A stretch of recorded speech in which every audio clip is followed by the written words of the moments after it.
तकरीबन 8:30 का वक्त है और इस लॉन में मैं खड़ा हूँ। सिर्फ परिंदों की आवाज़ें मैं आपको सुनवाना चाह रहा हूँ। कितनी यानी अल्लाह की कुदरत इतनी ज़बरदस्त लगती है ना, इतनी भली लगती हैं ये आवाज़ें सुबह सवेरे सवेरे। ये इस दरख्त में कहीं ऊपर बैठा है ये परिंदा। बीच में कोयल भी ज़बरदस्त तड़का लगा रही है।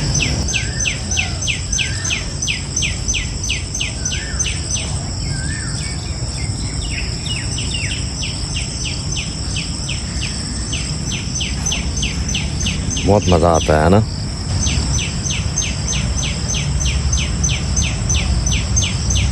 बंदा फ्रेश हो जाता है सुबह सवेरे सवेरे इनको सुन के।